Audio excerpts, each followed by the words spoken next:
Praise the Lord. സ്നേഹമുള്ളവരെ, തിരുനാളുകൾ എന്ന Bible പഠന പരമ്പരയിലേക്ക് സ്വാഗതം. ഇന്ന് നമ്മൾ പഠന വിഷയമാക്കാൻ ആഗ്രഹിക്കുന്നത് വിശുദ്ധ കുർബാനയുടെ തിരുനാളാണ്. വിശുദ്ധ കുർബാനയെയും തിരുനാളാഘോഷത്തെയും കുറിച്ച് വിശദമായി ചർച്ച ചെയ്യുന്നതിന് മുൻപേ വിശുദ്ധ കുർബാനയെ സംബന്ധിക്കുന്ന വളരെ പ്രധാനപ്പെട്ട ഒരു ബൈബിൾ ഭാഗം നമുക്ക് വായിച്ചു കേൾക്കാം. വിശുദ്ധ യോഹന്നാൻ എഴുതിയ സുവിശേഷം 6-ാം അധ്യായം 51 മുതൽ 58 വരെയുള്ള തിരുവചനങ്ങൾ. സ്വർഗത്തിൽ നിന്ന് ഇറങ്ങിയ ജീവനുള്ള അപ്പം ഞാനാണ്. ആരെങ്കിലും ഈ അപ്പത്തിൽ നിന്ന് ഭക്ഷിച്ചാൽ അവൻ എന്നേക്കും ജീവിക്കും. ലോകത്തിൻ്റെ ജീവന് വേണ്ടി ഞാൻ നൽകുന്ന അപ്പം എൻ്റെ ശരീരമാണ്. ഇതേപ്പറ്റി യഹൂദരുടെ ഇടയിൽ തർക്കമുണ്ടായി. തൻ്റെ ശരീരം നമുക്ക് ഭക്ഷണമായി തരാൻ ഇവൻ എങ്ങനെ കഴിയും എന്നവർ ചോദിച്ചു. യേശു പറഞ്ഞു, സത്യം സത്യമായി ഞാൻ നിങ്ങളോട് പറയുന്നു, നിങ്ങൾ മനുഷ്യപുത്രൻ്റെ ശരീരം ഭക്ഷിക്കുകയും അവൻ്റെ രക്തം പാനം ചെയ്യുകയും ചെയ്യുന്നില്ലെങ്കിൽ നിങ്ങൾക്ക് ജീവനുണ്ടായിരിക്കുകയില്ല. എൻ്റെ ശരീരം ഭക്ഷിക്കുകയും എൻ്റെ രക്തം പാനം ചെയ്യുകയും ചെയ്യുന്നവന് നിത്യജീവനുണ്ട്. അവസാന ദിവസം ഞാൻ അവനെ ഉയിർപ്പിക്കും. എന്തെന്നാൽ എൻ്റെ ശരീരം യഥാർത്ഥ ഭക്ഷണമാണ്, എൻ്റെ രക്തം യഥാർത്ഥ പാനീയവുമാണ്. എൻ്റെ ശരീരം ഭക്ഷിക്കുകയും എൻ്റെ രക്തം പാനം ചെയ്യുകയും ചെയ്യുന്നവൻ എന്നിലും ഞാൻ അവനിലും വസിക്കും. ജീവിക്കുന്നവനായ പിതാവ് എന്നെ അയച്ചു, ഞാൻ പിതാവ് മൂലം ജീവിക്കുന്നു. അതുപോലെ എന്നെ ഭക്ഷിക്കുന്നവൻ ഞാൻ മൂലം ജീവിക്കും. ഇത് സ്വർഗത്തിൽ നിന്നിറങ്ങി വന്ന അപ്പമാണ്. പിതാക്കന്മാർ മന്ന ഭക്ഷിച്ചു, എങ്കിലും മരിച്ചു. അതുപോലെയല്ല ഈ അപ്പം. ഇത് ഭക്ഷിക്കുന്നവൻ എന്നേക്കും ജീവിക്കും. ദൈവ വചനമാണ് നാം കേട്ടത്. സ്നേഹമുള്ളവരെ, ആഴമളക്കാൻ ആവാത്ത അത്രയേറെ അഗാധമായ സ്നേഹത്തിൻ്റെ പ്രതീകമാണ് വിശുദ്ധ കുർബാന. പരിശുദ്ധ ത്രിത്വത്തെക്കുറിച്ച് പറഞ്ഞതുപോലെ ഇവിടെയും മനസ്സിലാക്കാൻ ഏറെ ബുദ്ധിമുട്ടുണ്ട്. ഒരുപാട് വിവാദങ്ങൾക്കും തർക്കങ്ങൾക്കും ഈ കൂദാശ വിഷയമായിട്ടുമുണ്ട്. കഫർനാമിൽ വെച്ച് ഉണ്ടായ ഒരു സംഭാഷണത്തിൻ്റെ അവസാന ഭാഗമാണ് നമ്മൾ കേട്ടത്. അത്ഭുതകരമായി അപ്പം വർദ്ധിപ്പിച്ച് ആയിരങ്ങളെ തീറ്റതിൻ്റെ പിറ്റേന്ന് യേശുവിൻ്റെ അടുക്കിലേക്ക് വീണ്ടും ജനങ്ങൾ വന്നു. യേശുവിൻ്റെ അടുക്ക് വരുമ്പോൾ യേശു പറയും, നിങ്ങൾ എന്നെ അന്വേഷിച്ച് വരുന്നത് അടയാളങ്ങൾ കണ്ട് വിശ്വസിച്ചത് കൊണ്ടല്ല, അപ്പം തൃപ്തരായതുകൊണ്ടാണ്. നശ്വരമായ അപ്പത്തിനു വേണ്ടി അധ്വാനിക്കാതെ മനുഷ്യപുത്രൻ നൽകുന്ന അനശ്വരമായ ആഹാരത്തിന് വേണ്ടി അധ്വാനിക്കുവിൻ എന്ന് പറഞ്ഞു തുടങ്ങുന്ന ആ സംഭാഷണം യോഹന്നാൻ്റെ സുവിശേഷം 6-ാമത്തെ അധ്യായത്തിൽ സുദീർഘമായ ഒരു വിവരണം നൽകുന്നുണ്ട് വിശുദ്ധ കുർബാനയെക്കുറിച്ച്. അത് വിശ്വാസത്തിൻ്റെ ആവശ്യകതയെക്കുറിച്ച് ആദ്യം പറയും. പിന്നീട് യേശു തന്നെയാണ് ആഹാരമെന്ന് പറയും. യേശുവിൽ വിശ്വസിക്കണം. ഒരു പടി കൂടി കടന്ന് യേശുവിനെ ഭക്ഷിക്കണം എന്ന് പറയുമ്പോൾ ആൾക്കാർക്ക് മനസ്സിലാക്കാൻ ബുദ്ധിമുട്ടാണ്. ഞങ്ങളാരും നരഭോജികളല്ല. മനുഷ്യ ശരീരം ഭക്ഷിക്കാൻ ഞങ്ങൾ നരഭോജികളല്ല, രക്തം കുടിക്കാൻ ഞങ്ങൾ കാട്ടാളന്മാരുമല്ല എന്ന് പറഞ്ഞുകൊണ്ട് അനേകം പേര് അവനെ വിട്ടുപോകുന്നതായിട്ട് കാണുന്നതിന് ശേഷം പക്ഷേ യേശു വാക്ക് ഒന്നുപോലും മാറ്റിയില്ല. എൻ്റെ ശരീരം യഥാർത്ഥ ഭക്ഷണമാണ്, എൻ്റെ രക്തം യഥാർത്ഥ പാനീയമാണ് എന്ന് പറയുമ്പോൾ എന്താണ് യേശു അർത്ഥമാക്കുക? യേശുവിൻ്റെ ശരീരം കടിച്ചു തിന്നാനാണോ, അല്ലെങ്കിൽ കുരിശിൽ തൂങ്ങിക്കിടക്കുന്ന യേശുവിൻ്റെ രക്തം കുടിക്കാനാണോ ആവശ്യപ്പെടുന്നത്? അല്ല, തീർച്ചയായിട്ടും അങ്ങനെയല്ല. പച്ചയായ മാംസം ഭക്ഷിക്കാനല്ല ആവശ്യപ്പെടുന്നത്. ശരീരം രക്തം എന്ന് പറയുന്നത് രണ്ടും കൂടി ചേരുന്നതാണ് മനുഷ്യൻ. യേശുവിൻ്റെ വ്യക്തിത്വം പൂർണ്ണമായുമാണ്. യേശു അർത്ഥമാക്കുന്നത് ഞാനാണ് നിങ്ങളുടെ ആഹാരം, നിത്യജീവൻ്റെ ആഹാരം. ശാരീരികമായൊരു ഭക്ഷണത്തെക്കുറിച്ചല്ല ഇവിടെ പറയുക. അത് കൂടുതൽ ആഴത്തിൽ മനസ്സിലാക്കാൻ സഹായിക്കുന്ന രീതിയിലാണ് യേശുവിൻ്റെ വിവരണം. നമ്മൾ വിശുദ്ധ കുർബാന എന്നാണ് വിശേഷിപ്പിക്കുന്നത്. ഞാൻ സൂചിപ്പിക്കുകയുണ്ടായി, ത്രിത്വത്തിൻ്റെ തിരുനാൾ ഒരു ഞായറാഴ്ചയാണ് ആഘോഷിക്കുന്നത്. അതിനുശേഷം വരുന്ന വ്യാഴാഴ്ചയാണ് വിശുദ്ധ കുർബാനയുടെ തിരുനാളായിട്ട് ആഘോഷിക്കുക. എന്തേ സഭ ഇപ്രകാരം ഈ വിശുദ്ധ കുർബാനയ്ക്ക് വേണ്ടി ഒരു ദിവസം തന്നെ മാറ്റിവെക്കുന്നു? എന്താണ് ഈ കുർബാന? എന്താണ് വാക്കിൻ്റെ അർത്ഥം? എന്താണ് ഇതുകൊണ്ട് സഭ അർത്ഥമാക്കുന്നത്? എന്താണ് ഇതിൻ്റെ അർത്ഥം, ലക്ഷ്യം? കുർബാന എന്ന വാക്ക് കാറബ് എന്ന വാക്കിൽ നിന്നാണ്. കുർബാൻ സമർപ്പിക്കൽ, സമർപ്പിക്കുക, സുറിയാനി വാക്കാണ് കുർബാന. യൂക്കരിസ്റ്റ് എന്നാണ് ഇംഗ്ലീഷിൽ പറയുക. എവുക്കരിസ്തേയിൻ എന്ന് പറയും. കൃതജ്ഞത അർപ്പിക്കുക എന്നാണ് ഗ്രീക്ക് പദത്തിൽ. കുർബാന സുറിയാനിയാണ്, യൂക്കരിസ്റ്റ് ആണ് ഗ്രീക്ക് എന്ന് വരുന്ന ഇംഗ്ലീഷ്. ഇപ്പോൾ കുർബാന സമർപ്പണമാണ്. ഇപ്പോൾ മനുഷ്യൻ ദൈവത്തിന് കൊടുക്കുന്ന സമർപ്പണമുണ്ട്. ആ സമർപ്പണം സ്വീകരിച്ച് ദൈവം മനുഷ്യന് സ്വയം ദാനമായി നൽകുന്നുണ്ട്. കുർബാന രണ്ട് സമർപ്പണം കൊടുക്കുന്നുണ്ട്. മനുഷ്യന് കൊടുക്കുന്ന അപ്പം, മനുഷ്യൻ്റെ അധ്വാനത്തിൻ്റെ ഫലമായ അപ്പവും വീഞ്ഞും അത് ദൈവത്തിന് സമർപ്പിക്കുന്നു ഭക്ഷണപാനീയങ്ങളായി. ആ ഭക്ഷണപാനീയങ്ങൾ ദൈവം സ്വീകരിച്ച് നമുക്ക് മടക്കി തരികയാണ് തന്നെ. ഈ ഭക്ഷണപാനീയങ്ങളുടെ അടയാളങ്ങളിൽ ദൈവം തൻ്റെ സ്നേഹം നമ്മുടെ ഹൃദയത്തിലേക്ക് പൂർണ്ണമായി ചൊരിയുകയാണ്. ഇതാണ് വിശുദ്ധ കുർബാന കൊണ്ട് അർത്ഥമാക്കുക. അപ്പോൾ ഇത് യേശുവിൻ്റെ കാഴ്ചവെച്ച് സമർപ്പിച്ച് കഴിയുമ്പോൾ വിശുദ്ധ കുർബാനയുടെ പശ്ചാത്തലത്തിൽ ഈ അപ്പം വിഭജിച്ച് കൊടുക്കുമ്പോൾ അത് വീണ്ടും അപ്പം മാത്രമായിട്ടല്ല, യേശുവായിട്ടാണ് നമുക്ക് നൽകുന്നത്. യോഹന്നാൻ ഇതിൻ്റെ അർത്ഥം വ്യക്തമാക്കി തരുന്നുണ്ട്. ഇതിൻ്റെ സ്ഥാപനത്തെക്കുറിച്ച് പറയുന്നില്ല. മറ്റ് സമാന്തര സുവിശേഷങ്ങൾ 3 യേശു വിശുദ്ധ കുർബാന സ്ഥാപിക്കുന്നതിനെക്കുറിച്ച് പറയുന്നുണ്ട്. അന്ത്യ അത്താഴവേളയിൽ. അന്ത്യ അത്താഴം നമുക്കറിയാം പെസഹ ആഘോഷമാണ്. യഹൂദരുടെ പെസഹായുടെ പശ്ചാത്തലത്തിലാണ് യേശു പെസഹ ആഘോഷിക്കുന്നത്.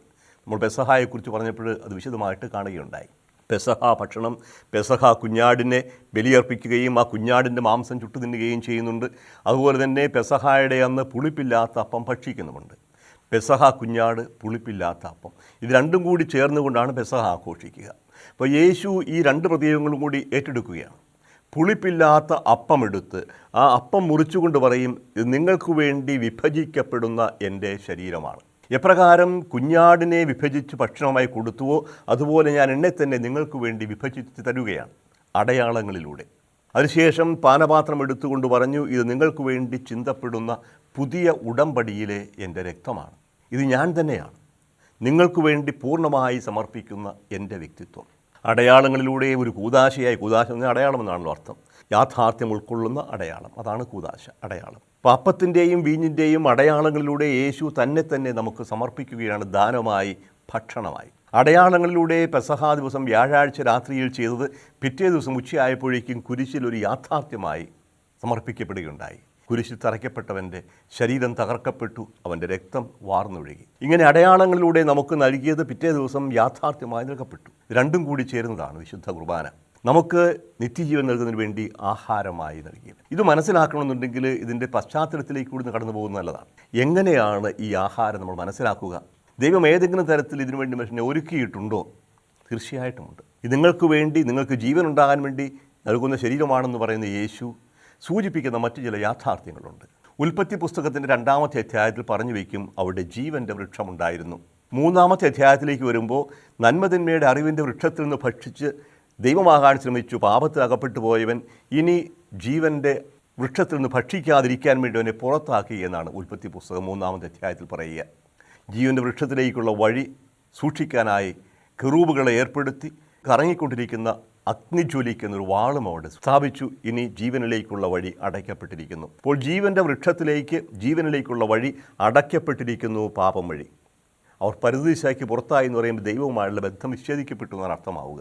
പക്ഷേ ഈ ജീവൻ്റെ വൃക്ഷത്തിൽ നിന്ന് ഭക്ഷിക്കുന്നത് ഒരു സ്വപ്നമായി, പ്രതീക്ഷയായി കഴിഞ്ഞിരുന്നു. പിന്നീട് യേശു പറയും, യേശു തന്നെയാണ് ജീവൻ്റെ വൃക്ഷം. വെളിപാട് പുസ്തകത്തിൽ 2-ാമത്തെ അധ്യായത്തിലും പിന്നീട് 22-ാമത്തെ അധ്യായത്തിലും ജീവൻ്റെ വൃക്ഷത്തെ കാണും. ജീവൻ വൃക്ഷത്തിൽ നിന്ന് ഭക്ഷിക്കാൻ കൊടുക്കും. യേശു തന്നെയാണ് ജീവൻ്റെ വൃക്ഷം. ഇപ്പോൾ പർദീസായിൽ സൂചിപ്പിച്ച ജീവൻ്റെ വൃക്ഷം യേശുവിൻ്റെ ഒരു പ്രതീകമാണ്. ജീവൻ്റെ വൃക്ഷം ജീവൻ നൽകുന്ന ആഹാരമാണ്. 2-ാമത്തെ വലിയ പ്രതീകം മന്നയാണ്. ഇസ്രായേൽ ജനം ഈജിപ്തിൽ നിന്ന് പുറപ്പെട്ടു, ചെങ്കടൽ കടന്ന് മരുഭൂമിയിലേക്കാണ് പ്രവേശിക്കുക. മരുഭൂമിയിൽ അവർക്ക് ആഹാരമൊന്നും ഉണ്ടായിരുന്നില്ല. ആഹാരം കിട്ടാതെ വരഞ്ഞ മനുഷ്യന്, ഇസ്രായേലിന് ദൈവം ആകാശത്തു നിന്നും ആഹാരം കൊടുത്തു എന്ന് പറയും. മന്ന വർഷിച്ചു. ആകാശത്തു നിന്ന് പൊഴിഞ്ഞ മന്നയ്ക്ക് എന്തായിരുന്നു ടേസ്റ്റ്? തേൻ പോലെ മധുരിക്കുന്നതായിരുന്നു. അത് ഓരോരുത്തർക്കും ഇഷ്ടമുള്ള സ്വാദ് നൽകുമായിരുന്നു ഒക്കെ പറയും. ആ മന്ന അവർക്ക് അനുദിന ആഹാരമായി. അവരുടെ ജീവൻ നിലനിർത്താൻ ആവശ്യമായ സ്വാദിഷ്ട ഭോജനമായി മാറി മരുഭൂമിയിൽ വസിച്ചിടത്തോളം കാലം. ഈ മരുഭൂമിയിൽ സ്വർഗത്തിൽ നിന്ന് മന്ന കൊടുത്തുവെന്നാണ് പിതാക്കന്മാർ വിശ്വസിക്കുക. പിതാക്കന്മാർ മരുഭൂമിയിൽ വെച്ച് മന്ന ഭക്ഷിച്ചു, നീ എന്താണ് ഞങ്ങൾക്ക് തരിക? കഫർനാമിൽ വെച്ച് യേശുവിനോട് ഫരിസേയ നേതാക്കന്മാർ ചോദിക്കുകയാണ്, എന്ത് അടയാളമാണ് നീ തരുന്നത്? ഞങ്ങളുടെ പിതാക്കന്മാർ മരുഭൂമിയിൽ വെച്ച് മന്ന ഭക്ഷിച്ചു, നീ എന്ത് തരും? അപ്പോൾ യേശു പറയും, മരുഭൂമിയിൽ വെച്ച് സ്വർഗത്തിൽ നിന്ന് മന്ന നൽകിയത് മോശയല്ല, എൻ്റെ പിതാവാണ്. പക്ഷേ ആ മന്നയുടെ സ്ഥാനത്ത് ഇന്ന് യഥാർത്ഥ മന്ന ഞാൻ തരികയാണ്. യഹൂദരുടെ ഇടയിൽ ഒരു വിശ്വാസമുണ്ടായിരുന്നു. മരുഭൂമിയിൽ വെച്ച് സീനായ് മലയുടെ താഴ്വരയിൽ വെച്ച് ഉടമ്പടിയുടെ പേടകം ഉണ്ടാക്കിയപ്പോൾ ദൈവത്തിൻ്റെ കൽപ്പന അനുസരിച്ച് ആ പേടകത്തിൽ ഒരു പാത്രം മന്നായും സൂക്ഷിച്ചിരുന്നു. ഭാവി തലമുറകൾക്കുള്ള ഒരു അനുസ്മരണത്തിനായി എന്നും കിട്ടിക്കൊണ്ടിരുന്ന മന്ന അതിൽ നിന്നൊരു പാത്രം നിറയെ എടുത്ത് ഉടമ്പടിയുടെ പേടകത്തിൻ്റെ കൂടെ വെച്ചിരുന്നു. ആ പേടകത്തിലുണ്ടായിരുന്നു നമുക്കറിയാം ഉടമ്പടിയുടെ പ്രമാണങ്ങൾ എഴുതിയ കൽപ്പലകകൾ, തളിർത്ത അഹ്റോൻ്റെ വടി, അതിൻ്റെ കൂടെ മന്നായും. ദൈവം ചെയ്ത വലിയ കാര്യങ്ങൾ അനുസ്മരിക്കുന്നതിന് വേണ്ടി ഈ മന്ന സൂക്ഷിച്ചിരുന്നു. പിൽക്കാലത്ത് പേടകം ജെറൂസലം ദേവാലയത്തിൽ കൊണ്ടുവന്ന് സ്ഥാപിച്ചു. സോളമൻ ദേവാലയം പണി കഴിഞ്ഞപ്പോൾ പിന്നീട് നബൂഖദ്നേസർ രാജാവിൻ്റെ ബാബിലോണിയൻ സൈന്യം ജെറൂസലം ദേവാലയം നശിപ്പിക്കും എന്നൊരു അവസ്ഥ വന്നപ്പോൾ പാരമ്പര്യം അല്ലെങ്കിൽ ഐതിഹ്യമനുസരിച്ച് ജെറമിയ പ്രവാചകൻ ഈ പേടകവും കൂടാരവും എടുത്തുകൊണ്ട് മലയിലേക്ക് പോയി. നേബോ മലയിൽ പോയി ഈ പേടകം ഒളിച്ചു വെച്ചു. ആ പേടകം ഒളിച്ചു വെക്കുമ്പോൾ ആ പേടകത്തിൽ ഉണ്ടായിരുന്ന മന്നയും ഒളിച്ചു വെച്ചിരിക്കുകയാണ്. ഇതിനെക്കുറിച്ച് മക്കബായരുടെ 2-ാം പുസ്തകം 2-ാമത്തെ അധ്യായം 4 മുതൽ 7 വരെയുള്ള വാക്യങ്ങൾ ഇപ്രകാരമാണ്. രേഖയിൽ ഇങ്ങനെയും കാണുന്നു, ദൈവത്തിൻ്റെ അരുളപ്പാടനുസരിച്ച് കൂടാരവും പേടകവും തൻ്റെ പിന്നാലെ കൊണ്ടുവരാൻ പ്രവാചകൻ കൽപ്പിച്ചു. ദൈവം നൽകുന്ന അവകാശഭൂമി കാണാൻ മോശ കയറിയ മലയിലേക്ക് അവൻ പോയി. അവിടെ ജെറമിയ ഒരു ഗുഹ കണ്ടു. കൂടാരവും പേടകവും ധൂപപീഠവും അതിൽ വെച്ച് പ്രവേശനദ്വാരം അടച്ച് ഭദ്രമാക്കി. അനുയായികളിൽ ചിലർ അങ്ങോട്ടുള്ള വഴി അടയാളപ്പെടുത്താൻ മുതിർന്നെങ്കിലും വഴി കണ്ടുപിടിക്കാൻ കഴിഞ്ഞില്ല. ജെറമിയ ഇതറിഞ്ഞ് ശകാരിച്ചുകൊണ്ട് പറഞ്ഞു, ദൈവം തൻ്റെ ജനത്തെ വീണ്ടും ഒരുമിച്ച് കൂട്ടുകയും അവരോട് കരുണ കാണിക്കുകയും ചെയ്യുന്നതുവരെ ഈ സ്ഥലം അജ്ഞാതമായിരിക്കും. അന്ന് ഇത് കർത്താവ് വെളിപ്പെടുത്തും. മിശിഹ വന്ന് ഈ പേടകം കണ്ടെടുക്കും എന്ന ഒരു പാരമ്പര്യം ഇതിൽ നിന്ന് സംജാതമായി. പേടകം എടുക്കുമ്പോൾ പേടകത്തിനകത്ത് മന്നയുമുണ്ട്. ഇതിനെയാണ് നിഗൂഢ മന്ന എന്ന് പറയുക. ജെറമിയ കൊണ്ടുപോയി ഒളിച്ചു വെച്ച നിഗൂഢ മന്ന, അത് ജീവൻ നൽകുന്ന മന്നയാണ്. ആ മിശിഹ വന്ന് ആ മന്ന എല്ലാവർക്കും കൊടുക്കും, സമൃദ്ധമായ ജീവനുണ്ടാകും എന്ന ഒരു വാഗ്ദാനം, ഒരു പ്രതീക്ഷയുണ്ടായിരുന്നു. അതുകൊണ്ടാണ് യേശു തന്നെ സ്വർഗത്തിൽ നിന്ന് വന്ന അപ്പമായി, ജീവനുള്ള മന്നയായി വിശേഷിപ്പിക്കുക. പ്രമാണങ്ങൾ തന്നെ ഭക്ഷണമായി സൂചിപ്പിക്കാറുണ്ട്. ദൈവത്തിൻ്റെ പ്രമാണങ്ങളാണ് ആഹാരം, അങ്ങയുടെ വചനമാണ് എനിക്ക് ആഹാരം. അപ്പോഴിങ്ങനെ വിവിധങ്ങളായ പെസഹ കുഞ്ഞാടിൻ്റെയും പ്രതീകം യേശുവിൽ പൂർത്തിയാവുന്നതാണ്. അപ്പോഴിങ്ങനെ വിവിധങ്ങളായ പ്രതീകങ്ങളിലൂടെ ദൈവം മനുഷ്യൻ ആഹാരമായി നൽകും, അല്ലെങ്കിൽ ആഹാരം നൽകും എന്നുള്ള ഒരു പ്രതീക്ഷയുണ്ടായിരുന്നു. ആ പ്രതീക്ഷ യേശുവിൽ പൂർത്തിയാവുകയാണ്. ഇതിനേക്കാളും പ്രധാനപ്പെട്ട മറ്റൊരു പ്രതീകം നമ്മൾ രാജാക്കന്മാരുടെ 1-ാം പുസ്തകത്തിൽ കാണും.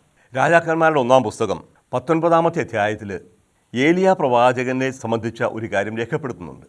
ഏലിയ പ്രവാചകൻ കർത്താവിൻ്റെ കൽപ്പനയനുസരിച്ച് കർമ്മൽ മലയിൽ എല്ലാവരെയും ഒരുമിച്ച് കൂട്ടി. അവിടെ വെച്ച് പ്രാർത്ഥിച്ചു. ഏലിയയുടെ പ്രാർത്ഥന കേട്ട് ദൈവം അഗ്നി ഇറക്കി, ബലി സ്വീകരിച്ചു. അവിടെ യാഹ്വേ മാത്രമാണ് ദൈവമെന്ന് തെളിഞ്ഞു. വ്യാജപ്രവാചകന്മാർ കൊല്ലപ്പെട്ടു. ഈ തൻ്റെ പ്രവാചകന്മാർ കൊല്ലപ്പെട്ടു എന്നറിഞ്ഞ ജെസബൽ ക്രുദ്ധയായി അതിന് കാരണക്കാരനായ ഏലിയായെ വധിക്കും എന്നൊരു തീരുമാനം വന്നു. ഏലിയ ഭയന്ന് ഓടി. ഇതുവരെ നിർഭയനായിരുന്ന ഏലിയ ജെസബലിൻ്റെ വാക്ക് കേട്ട് ഭയന്ന് അവനോടി. ഇതാണ് 19-ാമത്തെ അധ്യായത്തിൻ്റെ പശ്ചാത്തലം. രാജാക്കന്മാർ 1-ാം പുസ്തകം 19-ാമത്തെ അധ്യായം 1 മുതലുള്ള വാക്യങ്ങൾ. ഏലിയ ചെയ്ത കാര്യങ്ങളും പ്രവാചകന്മാരെ വാളിനിരയാക്കിയ വിവരവും ആഹാബ് ജെസബലിനോട് പറഞ്ഞു. അപ്പോൾ അവൾ ദൂതനെ അയച്ച് ഏലിയായോട് പറഞ്ഞു, നാളെ ഈ നേരത്തിന് മുൻപ് നിന്റെ ജീവൻ ആ പ്രവാചകന്മാരിൽ ഒരുവൻ്റേതുപോലെ ആക്കുന്നില്ലെങ്കിൽ ദേവന്മാർ അതിലപ്പുറവും എന്നോട് ചെയ്യട്ടെ. ഏലിയ ഭയപ്പെട്ട് ജീവരക്ഷാർത്ഥം പലായനം ചെയ്തു. അവൻ യൂദയായിലെ ബാർഷബായിലെത്തി. അവിടെ നിന്ന് അവൻ തനിയെ മരുഭൂമിയിലൂടെ ഒരു ദിവസത്തെ വഴി നടന്ന് ഒരു വാടാമുൾച്ചെടിയുടെ തണലിലിരുന്നു. അവൻ മരണത്തിനായി പ്രാർത്ഥിച്ചു. കർത്താവേ, മതി, എൻ്റെ പ്രാണനെ സ്വീകരിച്ചാലും ഞാൻ എൻ്റെ പിതാക്കന്മാരെക്കാൾ മെച്ചമല്ല. അവൻ ആ ചെടിയുടെ തണലിൽ കിടന്നുറങ്ങി. കർത്താവിൻ്റെ ദൂതൻ അവനെ തട്ടി ഉണർത്തി എഴുന്നേറ്റു ഭക്ഷിക്കുക എന്ന് പറഞ്ഞു. എഴുന്നേറ്റ് നോക്കിയപ്പോൾ ചുടുകല്ലിൽ ചുട്ടെടുത്ത അപ്പവും ഒരു പാത്രം വെള്ളവും ഇതാ തലയ്ക്കലിരിക്കുന്നു. അത് കഴിച്ച് അവൻ വീണ്ടും കിടന്നു. കർത്താവിൻ്റെ ദൂതൻ വീണ്ടും അവനെ തട്ടി ഉണർത്തി പറഞ്ഞു, എഴുന്നേറ്റു ഭക്ഷിക്കുക, അല്ലെങ്കിൽ യാത്ര ദുഷ്കരമായിരിക്കും. അവൻ എഴുന്നേറ്റു ഭക്ഷണപാനീയങ്ങൾ കഴിച്ചു. അതിൻ്റെ ശക്തി കൊണ്ട് 40 രാവും 40 പകലും നടന്ന് കർത്താവിൻ്റെ മലയായ ഹോറേബിലെത്തി. കർത്താവിൻ്റെ വലിയ പ്രവാചകനാണ് ഏലിയ. ഏറ്റവും വലിയ പ്രവാചകൻ, തീക്ഷ്ണമതിയായ ധൈര്യശാലിയായ പ്രവാചകൻ, സിംഹാസനങ്ങളെ കിടിലം കൊള്ളിക്കുന്നവൻ. ആഹാബ് വിറച്ചു പോകും ഏലിയയുടെ വാക്ക് കേൾക്കുമ്പോൾ. പക്ഷേ ആ ഏലിയ ഇന്ന് ഭയന്ന് ഓടുകയാണ്. ജെസബൽ തന്നെ കൊല്ലാൻ നോക്കുന്നു എന്ന് മനസ്സിലാക്കിയപ്പോൾ പ്രവാചകൻ നിരാശയുടെ ആഴത്തിലേക്ക് കൂപ്പുകുത്തുന്ന ഒരു സംഭവമായി രേഖപ്പെടുത്തിയിരിക്കുക. നടന്നു തളർന്നു. ഒറ്റയ്ക്കുള്ള സമരത്തിൽ അദ്ദേഹം തളർന്ന് ക്ഷീണിച്ചിരിക്കുകയാണ്. ഈ സാഹചര്യത്തിൽ ഇനി മുന്നോട്ട് പോകാൻ സാധിക്കില്ല, അവസാനിച്ചാൽ മതി, ഇനി ഒരിക്കലും ഉണരാതിരുന്നെങ്കിൽ എന്നു കരുതി അവൻ കിടന്നുറങ്ങി. ആത്മഹത്യ ചെയ്യുകയല്ല, മരിക്കാൻ ആഗ്രഹിക്കുകയാണ്. ദൗത്യത്തിൽ തളർന്നു പോകുന്ന പ്രവാചകൻ. ഇപ്രകാരം വഴിവക്കിൽ തളർന്നു കിടന്ന, ഉറങ്ങുന്ന, മരിക്കാൻ ആഗ്രഹിച്ച് കിടക്കുന്ന ഏലിയായുടെ അടുക്കിലേക്ക് ദൈവത്തിൻ്റെ ദൂതൻ വന്നു. അവൻ കൊടുക്കുന്ന ഭക്ഷണമാണ് ചുടുകല്ലിൽ ചുട്ടെടുത്ത അപ്പവും വെള്ളവും. 1 അല്ല 2 തവണ. അതിനുശേഷം പറയുന്ന കാര്യം പ്രത്യേകം ശ്രദ്ധിക്കുക, എണീറ്റു ഭക്ഷിക്കുക, അല്ലെങ്കിൽ നിൻ്റെ യാത്ര ദുഷ്കരമായിരിക്കും. അവൻ എണീറ്റു ഭക്ഷിച്ചു, പാനം ചെയ്തു. അതിൻ്റെ ശക്തി കൊണ്ട് അവൻ 40 രാവും 40 പകലും നിർത്താതെ ഹോറേബ് മലയിലേക്ക് പോവുകയാണ്. 40 ദിവസത്തെ യാത്ര. കർത്താവിൻ്റെ മലയിലേക്കാണ് അവൻ പോകുന്നത്. അവിടെയാണ് എല്ലാറ്റിൻ്റെയും തുടക്കം. തൻ്റെ പരാതികൾ അവിടെ പോയി സമർപ്പിക്കണം.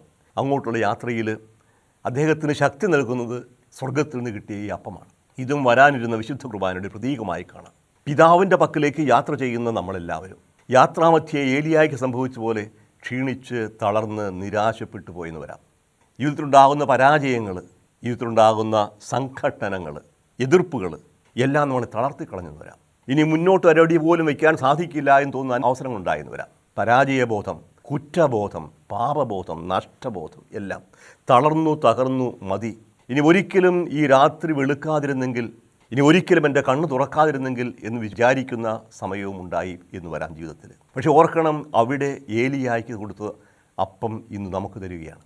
യാത്രാമധ്യേ തളർന്നു പോകാതിരിക്കാൻ വേണ്ടി എണീറ്റു ഭക്ഷിക്കുക, യാത്ര ദുഷ്കരമായിരിക്കും അല്ലെങ്കിൽ എന്ന് പറഞ്ഞതുപോലെ ഇന്ന് ഇവിടെ നിൽക്കുന്നത് ചുടുകല്ലിൽ ചുട്ടെടുത്ത അപ്പമല്ല, വെറും വെള്ളവുമല്ല, ദൈവത്തിൻ്റെ പുത്രൻ്റെ ശരീരവും രക്തവുമാണ്. അഥവാ ദൈവം തന്നെ നമുക്ക് ആഹാരമായി നൽകുകയാണ്. വാങ്ങി ഭക്ഷിക്കുവിൻ, ഇതെൻ്റെ ശരീരമാണ്, ഇത് ഞാനാണ്.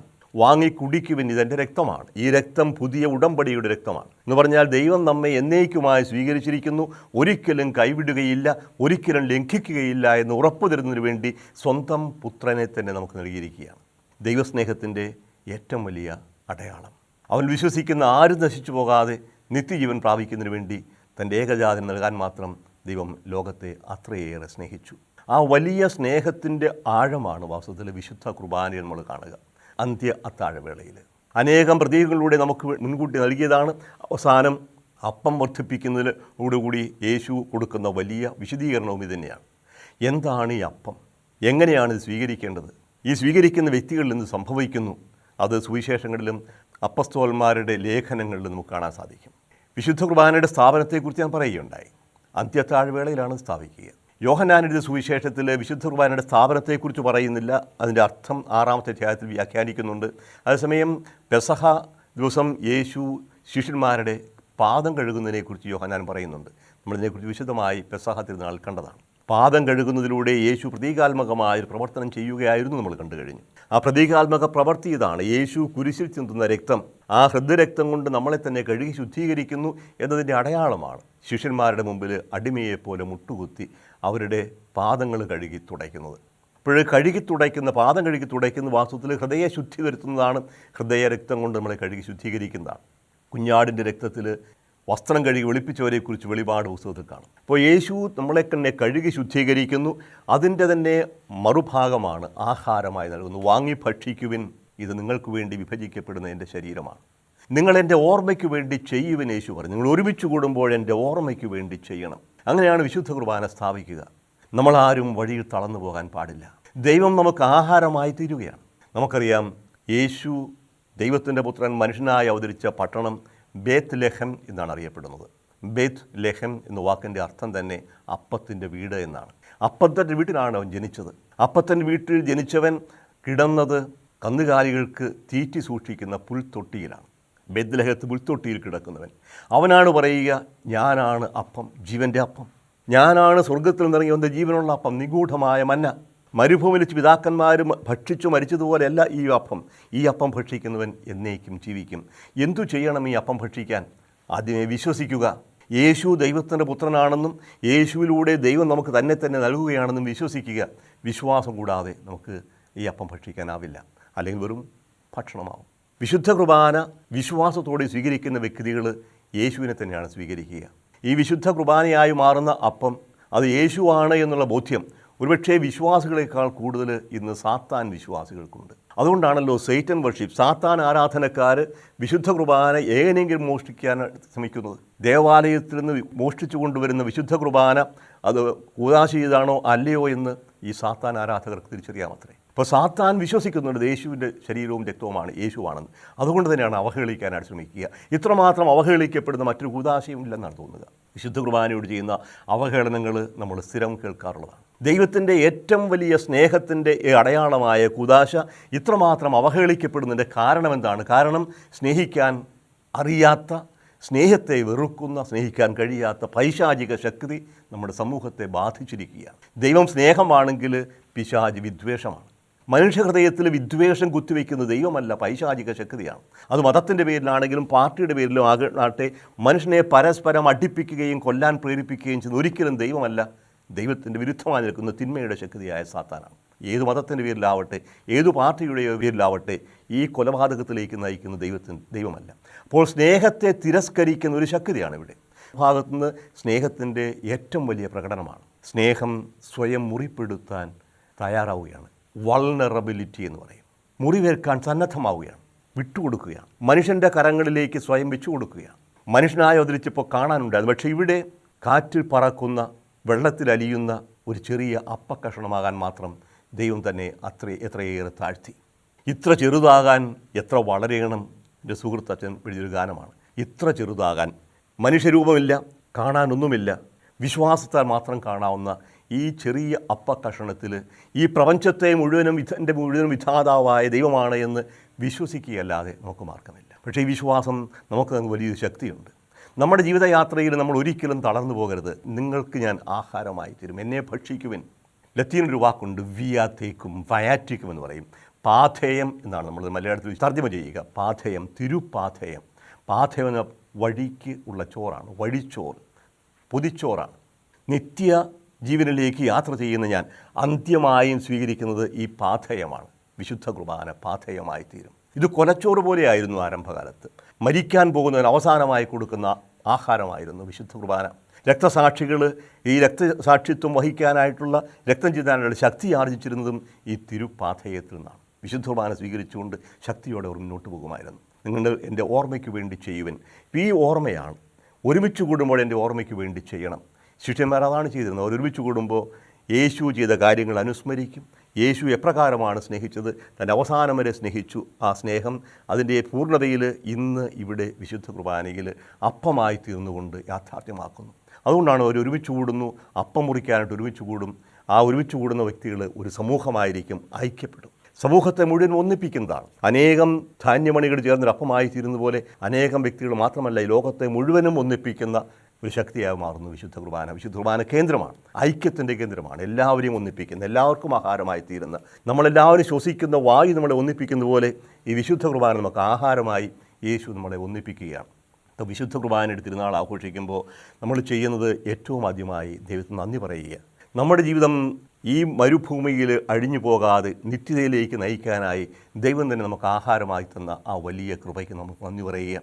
നമുക്ക് ആഹാരമാകുന്നതിന് വേണ്ടി വിശുദ്ധ കുർബാനയായി മാറിയ ഗോതമ്പുമണി പൊടിച്ച് പൊടിയാക്കി ചുട്ടെടുക്കുന്ന പോലെ യേശു സ്വയം ആഹാരമായി മാറുന്ന ആ വലിയ കൃപയ്ക്ക് നന്ദി ഉണ്ടായിരിക്കും. സന്തോഷത്തോടുകൂടി സ്വീകരിക്കുക. അതോടൊപ്പം നമ്മൾ ഒരു ശരീരമായി തീരണമെന്ന് ഓർക്കണം. ഒരു അപ്പം ഭക്ഷിക്കുന്നവർ ഒരു ശരീരമായി തീരുന്നു, യേശുവിൻ്റെ ശരീരമായി മാറുന്നു. നമ്മളെല്ലാവരും യേശുവിൽ വിശ്വസിക്കുകയും വിശുദ്ധ കുർബാന സ്വീകരിക്കുകയും ചെയ്യുന്നവരെല്ലാം അവൻ്റെ ശരീരമായി മാറുന്നു. അതുപോലെ പരസ്പരം ആഹാരമായി മാറണം.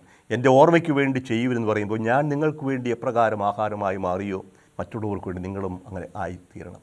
ഇതൊരു ദാനമാണ്, അതോടൊപ്പം ഒരു വലിയ ദൗത്യവുമാണ്. ഈ ദാനം സ്വീകരിക്കുന്നതോടുകൂടി ദൗത്യം നിർവഹിക്കാനുള്ള കൃപയ്ക്ക് വേണ്ടി നമുക്ക് പ്രാർത്ഥിക്കാം. കാരുണ്യവാനും സ്നേഹനിധിയുമായ ദൈവമേ, അവിടുത്തെ തിരുപുത്രനെ ഞങ്ങൾക്ക് ആഹാരമായി നൽകിയ വലിയ കൃപയെ ഓർത്ത് അങ്ങേക്ക് നന്ദി പറയുന്നു. കർത്താവായ ഈശോയെ, ഞങ്ങൾക്ക് ആഹാരമാകുന്നതിന് വേണ്ടി അവിടുന്ന് സ്വയം ചെറുതായി കുരിശിൽ ശൂന്യനായി ഒരപ്പമായി ഞങ്ങൾക്ക് മാറി ഞങ്ങൾക്ക് ആഹാരമായി നൽകുന്ന ആ വലിയ കൃപയെ ഓർത്ത് ഞങ്ങൾ അങ്ങേക്ക് സ്തുതിക്കുന്നു, അങ്ങേക്ക് നന്ദി പറയുന്നു. കർത്താവെ, അങ്ങയെ സ്വീകരിച്ച് ശക്തിയാർജിക്കുന്ന ഞങ്ങളുടെ സഹജീവികൾക്ക്, സഹോദരങ്ങൾക്ക് ആഹാരമായി മാറാനുള്ള കൃപ, ശക്തി ഞങ്ങൾക്ക് പ്രദാനം ചെയ്യണമേ. അപ്പം ഒന്നായിരിക്കുന്ന പോലെ ഞങ്ങളെല്ലാവരും സ്നേഹത്തിൽ ഒന്നാകാനുള്ള കൃപയും ഞങ്ങൾക്ക് നൽകണമേ. പിതാവിൻ്റെയും പുത്രൻ്റെയും പരിശുദ്ധാത്മാവിൻ്റെ നാമത്തിൽ ആമേൻ.